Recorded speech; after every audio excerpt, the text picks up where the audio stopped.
Hi friends, welcome to NVS truck logs. Last video ನೋಡಿದಾಗೆ ಅಹಮದಾಬಾದಲ್ಲಿ ಖಾಲಿ ಮಾಡಿ ಆಫೀಸ್ ಹತ್ರ ಅಂತೂ ಬಂದೆ.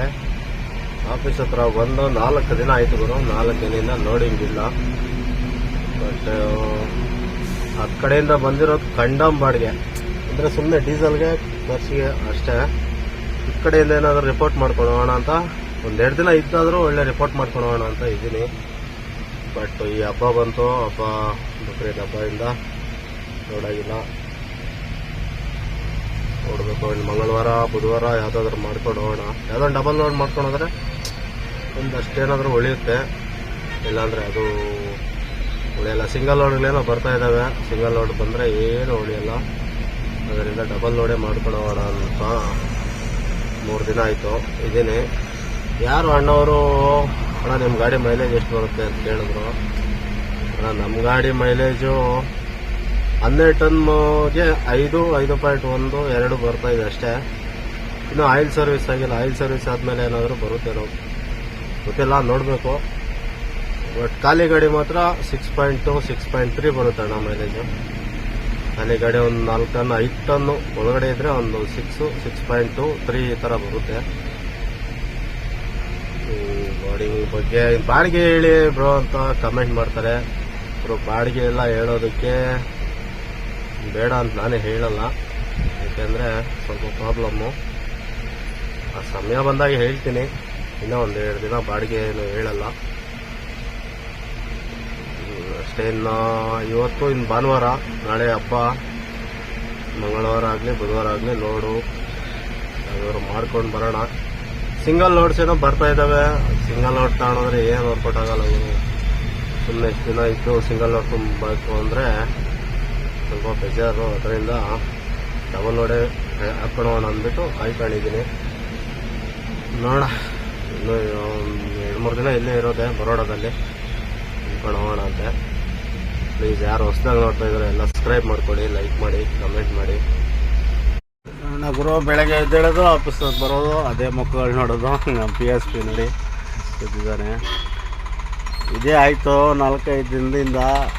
ಏನಪ್ಪ ಇದು ಕತೆ ಅಂದರೆ ಹಬ್ಬ ಅಂತ ಒಳ್ಳೆ ಲೋಡ್ ಸೆಟ್ ಆಗ್ತಿಲ್ಲ ಗುರು. ಒಂದು ಲೋಡ್ ಅಂತೂ ಬಂತು, ಕಡಲೂರು, ತಮಿಳ್ನಾಡು ಕಡಲೂರಿಗೆ ಹೋಗ್ತಾ ಇದ್ದೀನಿ ಲೋಡ್ ಮಾಡ್ಕೊಂಬರೋದಕ್ಕೆ. ಏನೋ ಒಂದೇ ಒಂದು ಮಿಷಿನ್ ಅಂತೆ, ಅದು ಒಂದು 6 ಫುಟ್ಟು 8 ಫುಟ್ಟಲ್ಲಿ ಕೂರುತ್ತೆ ಅಂತ ಹೇಳಿದ್ದಾರೆ. ನೋಡೋಣ, ಲೋಡ್ ಮಾಡ್ಕೊಂಬಂದು ಮತ್ತೆ ಇನ್ನೊಂದು ಲೋಡ್ ಯಾವ್ದಾದ್ರು ನೋಡೋಣ ಅಂತೆ. ಬನ್ನಿ, ಇಲ್ಲಿಂದ ಒಂದು 40 ಕಿಲೋಮೀಟ್ರ್ ಹೋಗ್ಬೇಕು ಲೋಡಿಂಗ್ಗೆ. ಸೊ ಕಂಪ್ನಿ ಒಳಗಡೆ ಅಂತೂ ಬಂದು ನೋಡಿ, ರಿಮೋಟು ಅಣ್ಣ ವೈರ್ಲೆಸ್ ರಿಮೋಟು ಕ್ರೈನ್ ಆಪ್ರೇಟರ್ ಮಾಡ್ತಿದ್ದಾನೆ. ಅದಕ್ಕೇನು ವೈರೇನು ಕಲೆಕ್ಷನ್ ಇಲ್ಲ ಗುರು, ಮಾಮೂಲಿ ರಿಮೋಟ್ ಥರ. ಮಿಷಿನ್ ಅಂತೂ ನೋಡಿ ಇಲ್ಲಿದೆ, ದೊಡ್ಡದು. ಒಂದೇ ಮಿಷಿನೇ 10 ಟನ್ ಇದೆ ಗುರು. ಏನು ಮಾಡೋದು, ಒಂದು ತಲೆ ಕೆಟ್ಟೋಗ್ಬಿಟ್ಟಿದೆ. ನಾವು ತಗೊಂಡು ಸೀದಾ ಗಾಡಿ ಒಳಗಡೆ ಇಡ್ತಾರೆ, ಸೆಂಟ್ರಿಗೆ ಇಡಿಸ್ಬೇಕದು. ಇದನ್ನು ರ್ಯಾಪಿಂಗ್ ಪೇಪರಲ್ಲಿ ಫುಲ್ ಪ್ಯಾಕ್ ಮಾಡ್ತಿದ್ದಾರೆ. ಇದರ ವೆಯ್ಟ್ ಬಂದು ನೋಡಿ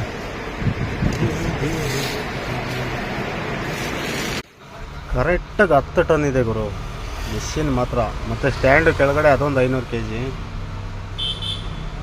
ಕೆಳಗಡೆ ಇದೆ ನೋಡಿ ಸ್ಟ್ಯಾಂಡು. ಫುಲ್ ಎಲ್ಲ ಪ್ಯಾಕ್ ಮಾಡಿದ್ದಾರೆ ನೋಡಿ. ಈಗ ಗಾಡಿಯಲ್ಲಿ ಇಡ್ತಾರೆ ನೋಡಿ. ಗಾಡಿಗಂತೂ ಲೋಡ್ ಕೂತಿದೆ, ಸೆಂಟ್ರಿಗೆ ಇಡ್ಸಿದ್ದೀನಿ. 10.5 ಟನ್ ಐತೆ ಗುರು. ಅದೇ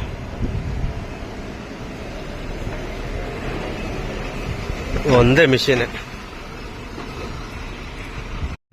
ಗುರು. ಆ ಮಿಷಿನ್ ತಗೊಂಬಂದು ಪಾರ್ಕಿಂಗಲ್ಲಿ ಇಳಿಸ್ಬಿಟ್ಟು ಮತ್ತೆ ಬೇರೆ ಲೋಡ್ಗೆ ಹೋಗ್ತಾ ಇದ್ದೀನಿ. ಬೇರೆ ಲೋಡ್ ಏನಂದರೆ ರೈಡ್ರೇಕ್ಟರು, ಅಶೋಕ ಲೈಲ್ಯಾಂಡ್ಗೆ ರೈಡ್ರೇಕ್ಟರ್ ಬರುತ್ತಲ್ಲ ಗಾಡಿದು.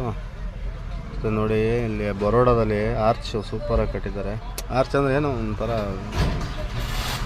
ನೋಡಿ ಯಾವ ಥರ ಇದೆ. ಮಿಷಿನ್ ತಗೊಂಬಂದು 2 ದಿನ ಆಯಿತು. ಈಗ ಲೋಡ್ ಸಿಕ್ತು, ಹೋಗ್ತಾ ಇದ್ದೀನಿ. ಎಲ್ಲಿಗೆ ಅಂದರೆ ಇದು ಹೊಸೂರು, ಅದು ತಮಿಳ್ನಾಡು ಕಡಲೂರು. ಇದನ್ನು ಲೋಡ್ ಮಾಡ್ಕೊಂಬಂದು ಮತ್ತೆ ಮಿಷಿನ್ ನಾಟ್ಕೊಂಡು ಇದನ್ನ ಮೇಲೆ ಕಟ್ಕೊಂಡು ಹೋಗಬೇಕು. ಯಾವ ಥರ ಕಟ್ಟಬೇಕು ನನಗೆ ಗೊತ್ತಾಗ್ತಿಲ್ಲ. ಬನ್ನಿ ಹೋಗೋಣ. ಇದು ರೇಡಿಯೇಟರ್ ತುಂಬ್ಕೊಂಬಂದು ಪಾರ್ಕಿಂಗಲ್ಲಿ 2 ಲೋಡ್ ಹಾಕ್ಕೊಂಡು ಬಿಟ್ಟಿದ್ದೀನಿ. ಬರೋಡ ಹೋಗ್ತಾ ಇದ್ದೀನಿ. ಫುಲ್ಲು ಮಳೆ ಗುರು. ನಮ್ಮ ಗಾಡಿ ಏನಪ್ಪ ಅಂದರೆ ನಮ್ಮ ಗಾಡಿ ಲೋಡ್ ಆದಮೇಲೆ ಮಳೆ ಸ್ಟಾರ್ಟ್ ಆಯಿತು. ಫುಲ್ಲೆಲ್ಲ ಹಗ್ಗ ಎಲ್ಲ ಕಟ್ಬಿಟ್ರೆ ಗುರು. ಗಾಡಿ ಅಂತೂ ನೋಡಿದ್ರೆ ಭಯಂಕರ ಹೈಟ್ ಬಂದಿದೆ. ಓವರು ಆಂಗಲ್ ಮೇಲೆ ನಿಂತ್ಕೊಂಡ್ರೆ ನನ್ನ ತಲೆ ಮೇಲೆ ಇದೆ ಗುರು. ಹಿಂಗೆ ಡೀಸೆಲ್ ಹಾಕ್ಸ್ಕೊಂಡು ಹೋಗೋಣ ಅಂದ್ಬಿಟ್ಟು ಬಂದೆ. ಡೀಸೆಲ್ ಎಲ್ಲ ಫುಲ್ ಮಾಡಿಸ್ದೆ. ಫುಲ್ಲು ಮಳೆ ಬೀಳ್ತಾ ಇದೆ ಗುರು. ಗಾಡಿ ಬೆಳಗ್ಗೆ ತೋರಿಸ್ತೀನಿ ಯಾವ ಥರ ಹೈಟ್ ಇದೆ ಗಾಡಿ ಅಂದ್ಬಿಟ್ಟು. ಇಲ್ಲಿ ಹಾಯ್ ಫ್ರೆಂಡ್ಸ್, ಗುಡ್ ಮಾರ್ನಿಂಗ್. ರಾತ್ರಿಯಿಂದ ಬರ್ತಾನೆ ಇದ್ದೀನಿ. ಬೆಳಗ್ಗೆ ಆಯಿತು ಗುರು ಇಲ್ಲಿ ನಾಸಿಕ್ ಬಾರ್ಡ್ರಿಗೆ ಬರೋದಕ್ಕೆ, ಮಹಾರಾಷ್ಟ್ರ ಬಾರ್ಡ್ರಿಗೆ. ಯಾಕೆಂದರೆ ಅದು ಡೇಯಲ್ಲಿ ಬಂದರೆ ಏನಾದರೂ ಪ್ರಾಬ್ಲಮ್ ಆಗುತ್ತೆ ಅಂದ್ಬಿಟ್ಟು ಟ್ರೈ ಮಾಡಿದೆ, ಆಗಲಿಲ್ಲ. ಬೆಳಕಾಯಿತು. ಏನಪ್ಪ ಸಮಸ್ಯೆ ಅಂದರೆ ಏನೂ ಇಲ್ಲ. ಒಂದು 3 ಟನ್ ಓವರ್ ಇದೆ ವಿತ್ತು ಹೈಟ್, ಫುಲ್ ಹೈಟ್ ಲೋಡ್ ಇದೆ. ಅದರಿಂದನೇ ಹೈಟ್ ಇರೋದು ನಾನೇನು ತಲೆ ಕೆಡಿಸ್ಕೊತಿಲ್ಲ. ಟನ್ನೇಜ್ ಬೇರೆ ಜಾಸ್ತಿ ಇದೆ, ಅದರಿಂದನೇ ತಲೆ ಕೆಡಿಸ್ಕೊತಿರೋದು. ಬನ್ನಿ, ಅಲ್ಲೇನಾದರೂ ಪೇಮೆಂಟ್ಗೆ ಹಾಕ್ಸಿದ್ರೆ ಅಂತೂ ಏನು ಮಾಡೋದೋ ಗೊತ್ತಾಗ್ತಿಲ್ಲ.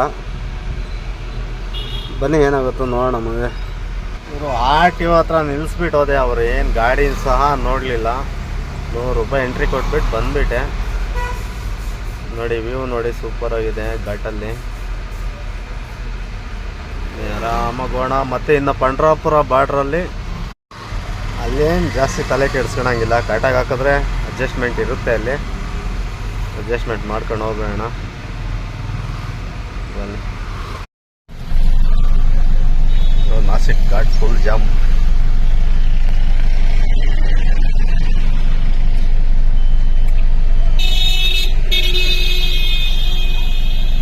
ಒಳಗೆ ತೊಗೊಂಬಂದ್ರು ತಿಂಡಿ.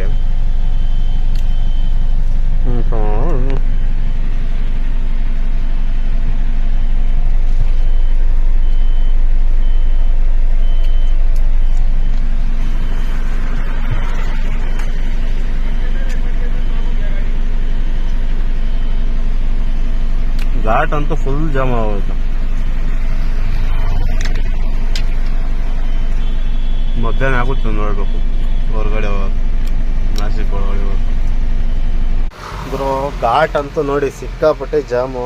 ಗೂಗಲಲ್ಲಿ ನೋಡಿದ್ರೆ ಇಲ್ಲೊಂದು ಬೆಟ್ಟ ಇದೆ, ಫುಲ್ ಬೆಟ್ಟ 10 ಗಂಟೆ ಫುಲ್ ಜಾಮ್ ಆಗಿ ಫುಲ್ ಗಾಡಿಗೆ ನಿಂತ್ಬಿಟ್ಟಿದ್ದಾವೆ ನೋಡಿ. ಫುಲ್ ರೆಡ್ ಆಗಿಬಿಟ್ಟಿದೆ. ನಮ್ಗೆ ಈ ಥರ ಆಗುತ್ತೆ ಅಂತ ಗೊತ್ತಾಗಿ ಕೆಳಗಡೆನೇ ವಡಾಪಾವು ಮತ್ತು ಬೋಂಡ ಬಜ್ಜಿ ಅದೇನೇನೋ ತೊಗೊಂಬಂದ್ಬಿಟ್ವಿ. ತಿಂಡಿ ಅದೇ ಅಲ್ವ ನಮಗೆ ಇವತ್ತು. ಆದ್ದರಿಂದ ಏನು ಅಡುಗೆ ಏನು ಮಾಡ್ಕೊಳಕ್ಕೆ ಹೋಗಲಿಲ್ಲ. ಒಂದು ತಿಂಡಿ ತಿನ್ಕೊಂಡು ಹೋಗ್ತಾ ಇದ್ದೀವಿ. ನೋಡೋಣ ಇಲ್ಲಿ ತನಕ ಜಾಮ್ ಆಗಿದೆಯೋ. ಮಧ್ಯಾಹ್ನ ಅಂತೂ ಫಿಕ್ಸು, ಮಧ್ಯಾಹ್ನ ಆಗುತ್ತೆ ನಾಸಿಕ್ ಪಾಸ್ ಆಗೋದಕ್ಕೆ. ನಮ್ಮ ಹುಡುಗ ತಿಂದು ಸಾಕಾಗಿ ಬಿಟ್ಬಿಟ್ಟಿದ್ದಾನೆ, ಆಗ್ತಾಯಿಲ್ಲ ತಿನ್ನೋದಕ್ಕೆ ಅಂತ. ನೋಡಿ ಇನ್ನೂ ಇದ್ದಾವೆ ಎಕ್ಸ್ಟ್ರಾ ಬ್ರೋ. ಈ ಮೂವಿಂಗ್ ಆಗ್ತವೆ. ಈ ಕಾರ್ನವ್ರು ಏನಾಗುತ್ತೆ ಅಂದರೆ, ಈ ಕಾರ್ನವ್ರೆಲ್ಲ ರೈಟ್ ಸೈಡಲ್ಲಿ ಹೋಗ್ಬಿಡ್ತಾರೆ. ಆಪೋಸಿಟ್ ಬರೋ ಗಾಡಿಗಳಿಗೆ ಜಾಮ್ ಮಾಡ್ಕೊಂಡ್ಬಿಡ್ತಾರೆ. ಎಕ್ಸ್ಪೆಷಲಿ ಕಾರ್ ಅವರಿಂದನೇ ಈ ಘಾಟ್ ಜಾಮ್ ಆಗೋದು. ಏಕೆ ಅಂದರೆ ಈಗ ಒಂದು ದೊಡ್ಡ ಗಾಡಿ ಯಾವುದನ್ನ ಬಂದರೆ ಒಂದು ಸ್ವಲ್ಪ ಗಾಡಿಗೆ ನಿಂತುಬಿಡುತ್ತೆ. ಈ ಕಾರ್ನವ್ರು ಏನು ಮಾಡ್ತಾರೆ ಅಂದರೆ, ಕಾರ್ ಲಾರಿ ಹಿಂದೆ ನಿಲ್ಲಿಸ್ಕೊಳ್ಳಲ್ಲ. ಅವ್ರು ಸೀದಾ ನೋಡಿ ಈ ಥರ ರೈಟ್ ಸೈಡಲ್ಲೇ ಹೋಗ್ಬಿಡ್ತಾರೆ. ಈ ಲಾರಿಗೆ ನಾವು ಫುಲ್ಲು ಟನ್ನೇಜ್ ತುಂಬ್ಕೊಂಡು ಬಂದಿರೋ ಲಾರಿಗಳಿಗಂತೂ ಭಾರಿ ಹಿಂಸೆ ಗುರು ಈ ರೋಡಲ್ಲಿ. ಹೌದು, ನಮ್ಮ ಗಾಡಿ ಹೈಟು ಎಷ್ಟಿದೆ ಲೋಡು ಅಂತ ನೋಡಿಸ್ಲಿಲ್ಲ ಅಲ್ವಾ?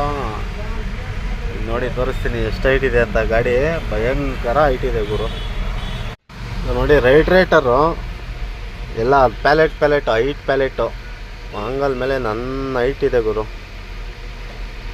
ಸಿಕ್ಕಾಪಟ್ಟೆ ನಿಧಾನಕ್ಕೆ ನಿಧಾನಕ್ಕೆ ಹೋಗ್ಬೇಕು. ಮಿಷಿನ್ನು ಹತ್ತು ಕಡೆ ಇತ್ತು ಕಡೆ ಹೊಡೆಯುತ್ತೆ. ಕಟ್ಟಿದ್ದೀವಿ ಆದ್ರೂ ಹೊಡೆಯುತ್ತೆ ಅದು. ನೋಡಿ ಇಲ್ಲೊಂದು ಗಾಡಿ ನಿಂತು ಬಿಟ್ಟಿದೆ, ಅದರಿಂದನೇ ಒಂದಷ್ಟು ಜಾಮು. ಕಾರ್ನರ್ ನೋಡಿ ಇಲ್ಲಿ ಲಾರಿ ನಿಂತಿದೆ, ಎಲ್ಲ ಆಪೋಸಿಟ್ ಬಂದು ನಿಲ್ಲಿಸ್ಕೊಂಡಿದ್ದಾರೆ. ರೈಟ್ ಸೈಡಲ್ಲಿ ಬರಬೇಕಾಗಿತ್ತು ಆ್ಯಕ್ಚುಲಿ ಅವರು. ನೋಡು ಲಾರಿಗಳೆಲ್ಲ ಬಂದು ನಿಂತ್ಕೊಂಡಿದ್ದಾವೆ. ಇವ್ರು ನೋಡಿ ರೈಟ್ ಸೈಡಲ್ಲಿ ಬಂದು ಫುಲ್ಲೆಲ್ಲ ಇವರಿಂದನೇ ಗುರು ಜಾಮ್ ಆಗೋದು ಇಲ್ಲಿ. ನೋಡಿ ಹೋಗೋ ಗಾಡಿ ಕೂಡ ಸೈಡ್ ಇರಲ್ಲ, ಏನು ಮಾಡೋಕ್ಕಾಗಲ್ಲ ಬಿಡಿ. ಈ ರೋಡೇ ಹಾಗೆ. ಬೊಂಬೈ ಹೈವೇ ಎಲ್ಲ ಕಿತ್ಬಿಟ್ಟಿದ್ದಾರೆ. ಅದರಿಂದ ಎಲ್ಲ ಗುಜರಾತ್ಗೆ ಹೋಗೋ ಗಾಡಿಗಳೆಲ್ಲ ಇದೇ ರೋಡಲ್ಲೇ ಬರುತ್ತೆ. ಆರಾಮಾಗಿ ಸ್ವಲ್ಪ ಹೊತ್ತು ಮಲಗಿದೆ, ಮಲಗಿಬಿಟ್ಟು ಎದ್ದು ಬಂದೆ. ಈಗ ನಾಸಿಕ್ ಸಿಟಿಗೆ ಬಂದೆ. ಎಂಟ್ರಿ ಸಿಟಿ ಪಾಸ್ ಆಗೋಕ್ಕೆ 1 ಅವರ್ ಬೇಕು ಕರೆಕ್ಟಾಗಿ. ಬನ್ನಿ. ಇದು ರಾತ್ರಿ ನಾಸಿಕ್ ಪಾಸ್ ಮಾಡಿ ನಮ್ಮ ಹುಡುಗ ಕೈಗೆ ಕೊಟ್ಬಿಟ್ಟು ಮಲಗಿಬಿಟ್ಟೆ. ಅವನೇ ಹೊಡೆಸ್ದ ನೈಟೆಲ್ಲ. ಈಗ ಪಂಡ್ರಾಪುರ ಬಿಟ್ಟು ಹೋಗ್ತಾಯಿದ್ವಿ. ಇಲ್ಲಿ RTO ಚೆಕ್ ಪೋಸ್ಟ್ ಇದೆ. ಇಲ್ಲಿ ಸ್ವಲ್ಪ ನೋಡ್ಕೊಂಡು ಪಾಸ್ ಮಾಡಿಬಿಟ್ರೆ ಮತ್ತು ಬೆಂಗಳೂರು ಗಂಟೆ ಟೆನ್ಷನ್ ಇಲ್ಲ. ಮತ್ತು ನಮ್ಮ ಕರ್ನಾಟಕ RTO ಇರ್ತಾರೆ, ಅವ್ರಿಗೆ ನಿಲ್ಲಿಸೋದೇನಿಲ್ಲ. ಬನ್ನಿ. ಅಂತೂ ಇಂತೂ ಹೈವೇಗೆ ಬಿದ್ವಿ. ಇವರು ಈ ಬಿರ್ಜಡಿ ಪಾಸ್ ಆಗುತ್ತೋ ಇಲ್ವೋ ಗೊತ್ತಾಗ್ತಿಲ್ಲ. ಬನ್ನಿ ನೋಡ್ಕೊಂಡು ಪಾಸ್ ಮಾಡೋಣ. ಪಾಸ್ ಆಗುತ್ತೆ, ಹೈಟ್ ಇದೆ, ಬ್ರಿಡ್ಜ್ ಹೈಟ್ ಇದೆ ಜಾಸ್ತಿ, ಆದರೂ ನೋಡ್ಕೊಂಡೇ ಹೋಗಬೇಕು. ಬನ್ನಿ. ಇವರು ಆಗಲ್ಲ ಅನಿಸುತ್ತೆ, ಬ್ರಿಡ್ಜು ಕೆಳಗಡೆ ಪಾಸ್ ಆಗಲ್ಲ ಅನಿಸುತ್ತೆ. ನೋಡೋಣ ಬನ್ನಿ. ಸ್ವಲ್ಪ ಇವರು ಪಾಸ್ ಆಗಲಿಲ್ಲ ಬ್ರಿಡ್ಜ್ ಕೆಳಗಡೆ. ಮತ್ತು ಮುಂದೆ ಹೋಗಿ ಟರ್ನ್ ಮಾಡ್ಕೊಂಡು ಬಂದೆ. ನೋಡಿ ಇಲ್ಲಿ ತಿಂಡಿ ತಿನ್ನೋದಕ್ಕೆ ನಿಲ್ಲಿಸ್ವಿ. ತಿಂಡಿ ತಿಂದ್ವಿ. ನೋಡಿ ಗಾಡಿ ಹೈಟು ನೋಡಿ, ಈಗ ನೀಟಾಗಿ ಕಾಣಿಸುತ್ತೆ. ಸೆಂಟ್ರಲ್ ಮಿಷಿನ್ ಇದೆ, ಹಿಂದೆ ಮುಂದೆ ಎಲ್ಲ ಫುಲ್ ಹೈಟ್ ಇದೆ. ಯಪ್ಪ ಭಾರಿ ಕೇರ್ಫುಲ್ಲಾಗಿ ಹೋಗ್ಬೇಕು. ಮತ್ತು ಇನ್ನು ಹೈವೇ ಟೆನ್ಷನ್ ಇಲ್ಲ, ಸಿಂಗಲ್ ರೋಡ್ ಎಲ್ಲ ಮುಗೀತು. ಬನ್ನಿ ಹೊರಡೋಣ. ಆಲ್ಮಟ್ಟಿ ಡ್ಯಾಮ್ ಹತ್ರ ಹೋಗ್ತಾ ಇದ್ದೀವಿ. ಮುಂದೆ ಎಲ್ಲಾದರೂ ಸ್ನಾನ ಗಿನ ಮಾಡ್ಕೊಂಡು ಆರಾಮಾಗಿ ಹೋಗೋಣ. ನೈಟು ನಾಳೆ ಬೆಳಗ್ಗೆ ಅನ್ಲೋಡು. ಆರಾಮಾಗಿ ಹೋಗೋಣ. ಬನ್ನಿ. ಈ ವಿಡಿಯೋ ಇಲ್ಲಿಗೆ ಎಂಡ್ ಮಾಡ್ತಾಯಿದ್ದೀನಿ. ಪ್ಲೀಸ್ ಇಷ್ಟ ಆದರೆ ಲೈಕ್ ಮಾಡಿ, ಕಮೆಂಟ್ ಮಾಡಿ, ಶೇರ್ ಮಾಡಿ. ನೆಕ್ಸ್ಟ್ ವಿಡಿಯೋ ಇಲ್ಲಿಂದನೇ ಸ್ಟಾರ್ಟ್ ಮಾಡ್ತೀನಿ. ಎಲ್ಲರಿಗೂ ಬಾಯ್.